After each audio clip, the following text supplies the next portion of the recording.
Hello everyone, and welcome to an extra track that I've decided to include on this year's DVD/Blu-ray/USB stick. First off, I'm noticing that my desktop is a bit more messy than I thought it was. It has been a very long time since I've seen it. I've basically not seen my actual desktop since I started working on this year's Crackatuck. I have had a lot of technical difficulties. I really hope that everything ended up rendering out correctly. I have noticed a couple spots where the cameras didn't line up correctly in the final thing, or the color correction was completely the wrong one, but hopefully you're forgiving of that. I think most of it worked the way it was supposed to. We'll see when it actually gets published and everything to you guys, but I just wanted to show you a little bit of what I do to make the videos. So I've lowered the resolution of my desktop, so hopefully everything is fitting on the screen correctly. You may not be able to see the edges of the desktop, though, depending on how your TV displays. Anyway, the first thing I do, I have about 5 cameras usually that record at any given Crackatuck, and when I get home, I offload those hundreds of gigabytes of videos into a folder like this, and organize it so that it all fits correctly. So this right here takes it like a day at least, just because of how big all of these are. So this one single file is 3.5 gigabytes, you can see there, and I've got lots and lots of them. So these are all organized to fit the way they should be, and this is all for the second performance. I actually have an extra folder for like the behind the scenes stuff. I have a folder for the first performance. Some of these renders ended up in the wrong one, but anyway, and then a couple extra things here for the montage later and all that. Once all of that is done, I import everything into corresponding folders in Premiere. So you can see we're on we're actually on something different there. So we're in Premiere here. Oh my goodness, this is hard to see on this squishy little screen. Hopefully you can see what's going on. But over on the left side here, I've got a whole bunch of folders. Every single one of them is filled with the proper videos that correspond with them, and they're color-coded so that when I'm in here, let's collapse this down if it'll let us. There we go. So if you can see here, all of these are color-coded to follow what's over on this side. So if it's blue, it's the onstage GoPro. If it's green, it was the one that Libby was controlling. So any spot where you see, oh, well, actually, you know what? This is actually not the, I didn't even look over in the preview to see what we were working on. So this is actually what I do first when I'm setting these up. I put in the entire clip of everything and line it up perfectly and render it all out with all of the angles simultaneously. So you can see some of these shots are completely useless. This is blurry. This is not pointed at the right spot. This is a little bit too dark and off center, and while these two are lit correctly. I don't think this is actually a part that was used in the final thing anyway, but as you can tell, this helps me figure out what to use, and I had to shrink the middle one just to fit it. So we've got all of these, and I render these out actually in 4K so that at least the 4 on the sides are in full resolution, so that I can go back and reference that later to see what I want everything to line up as. So I do that for the first performance and the second performance separately. Let's get these collapsed down as well. So I do them separately and end up with these big giant things, also with little extra bits that in the middle and on the ends that don't really matter for anything. Like, yeah, that doesn't obviously contribute anything to the final performance. Anyway, and that's not clearly synced up at all. After that's been rendered, I go back in and chop off all the excess. You can see that in a few spots I've added probably some color correction or sharpening or something. That one may have ended up a little bit too dark and green, but in some places I just have to do what's necessary. Some places you can see here I've completely deleted my camera and Libby's camera, so that probably means both of us were doing something unusably shaky or it was unfocused, and I had to resort to one of the lower tier cameras in the list here. So if whatever is on the top level is what's going to show up. So this one right here is what I'm actually showing. And with all of that, I go through, I cut, I see what I need where, and that is what takes the vast majority of the time. And if you can tell, actually it looks like that's a little bit backwards, but if you can tell, if I were to, oh come on, if I were to go over here and actually drag everything downwards, you'd actually see what this really looks like. So if I were to take all of this Okay, so what I just did was I collapsed all 5 of those layers down into a single layer so you can see what was where. So if I collapse these as well so we can actually see what our color codes are, these pink ones are the key. That's the one that's zoomed all the way out the entire time. That's also the one that uses the audio all the way through. That's why it's stuck in the center there, because I have all these other ones muted right there. Then DSLR is the one that I was controlling most of the time, and you can see for the first 2.5 minutes I didn't do anything useful at all. I was either probably blurry or not using that camera. Then I've got Libby in green, and the side camera over here in that what's that color? Oh, I can't. That's not what it's supposed to say. Yeah, it's some color. Yeah, the bluish. And then the onstage one obviously isn't useful because it's way over here somewhere and she's standing right here on the edge. So we've got all of that, and you can see what the entire thing ends up looking like. There's a majority, there's probably always going to be a little bit of a dominance from my camera, but you can see here I was having lots of trouble. I had to revert to Libby's camera quite a lot. And yes, I'm talking about the Libby that's my sister, the 14-year-old. So congratulate her if you think these turned out well. You'll be able to tell because there is a difference in how they look.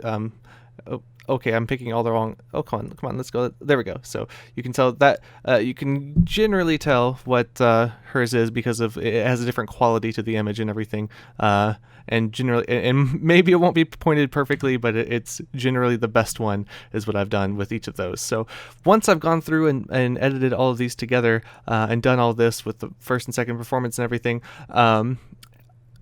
the next thing, as I'm doing that, I'm picking out shots that I like so that I can include them later in the montage. So the montage is here.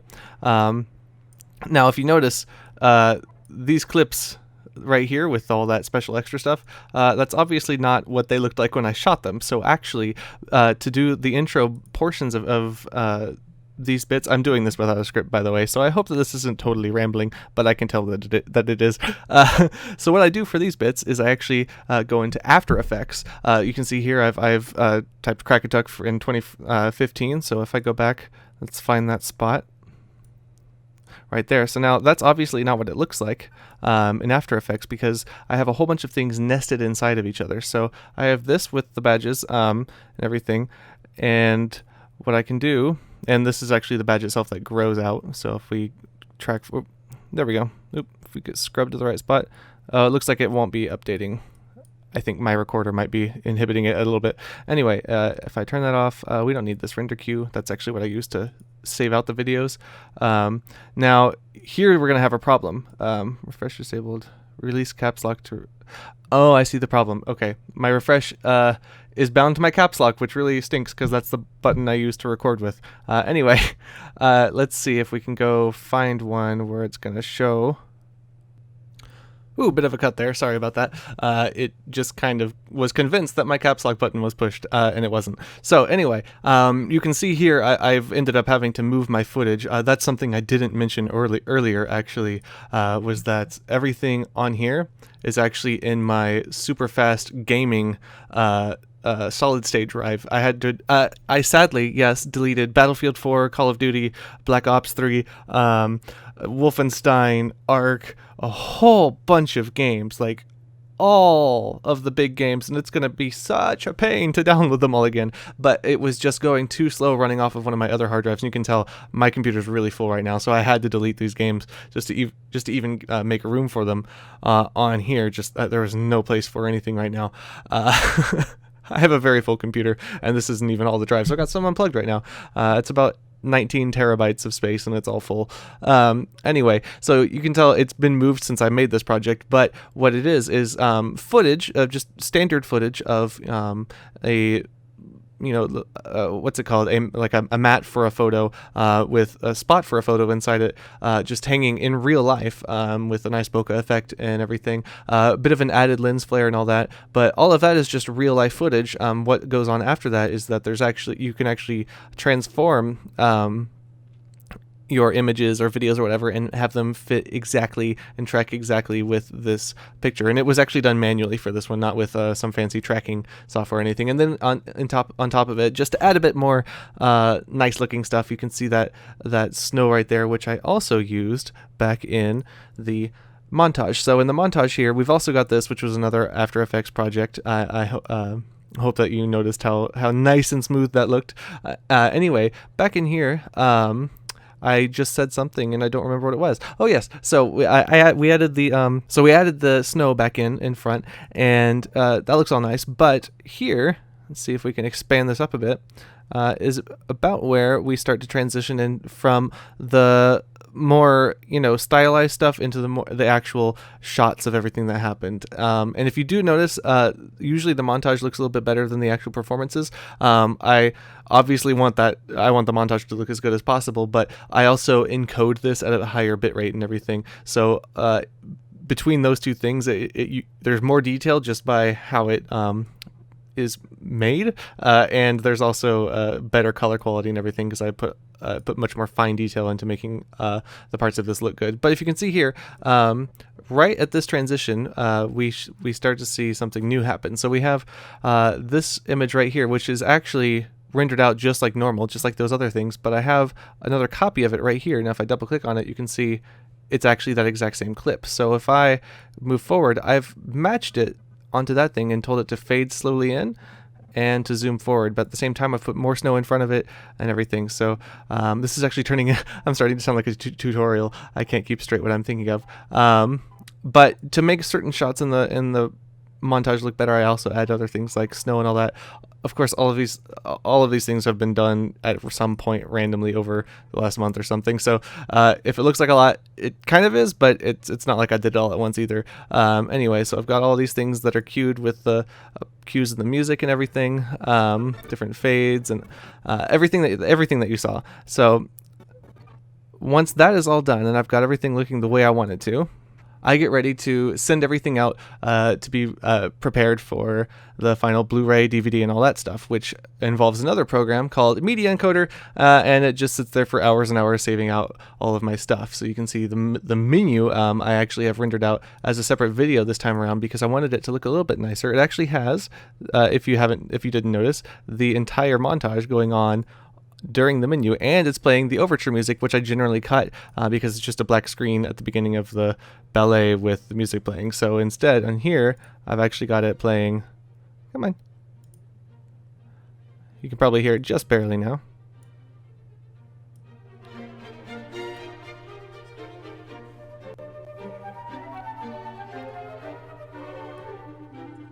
And there's actually not much going on in here, but you can even tell now that my computer's having a little bit of trouble keeping up with me. You can tell it's going very slowly back here. This has been for some reason, my computer's starting to age. All of my parts are starting to need replacement. So it's been a fascinating thing. We've had so many crashes. I've lost the files so many times over again. I had a few issues recording as well. And then on top of that, just all the things that happen in real life.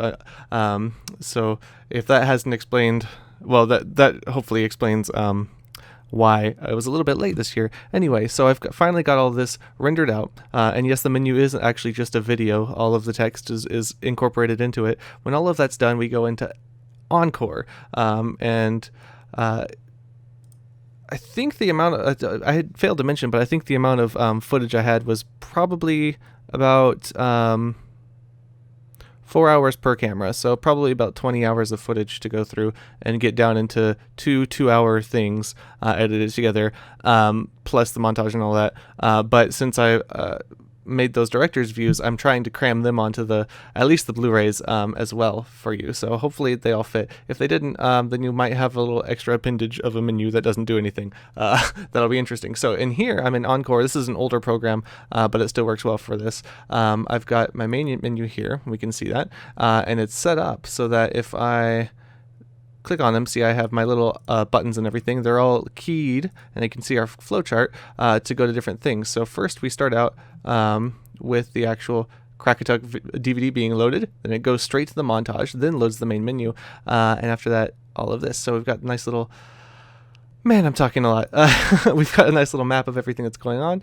In our extras menu, we can see right here with everything. So the last final steps before I get to burn it and send it to you guys. You can see everything is untranscoded right now. So once the entire thing is set up, including with this video I'm recording right now, with the editing process, once all of that is set up, it's all sent out it's all transcode and everything, which sometimes takes 12 hours to do just transcode all of it once. And then I get to sit here for a few days and plunk DVD after DVD and Blu-ray after Blu-ray into the thing and do it. So one last thing that I generally forget about until the last second is adding the chapter markers into the video, which requires going back through and watching it again to add them all in, just so that you guys don't have to deal with that later on and having to fast forward and rewind, which is, I know, just a bore. So I try to skip that for you. For these two, if they make it on, they have much more standard chapters. You can find your way if you want to use those as well.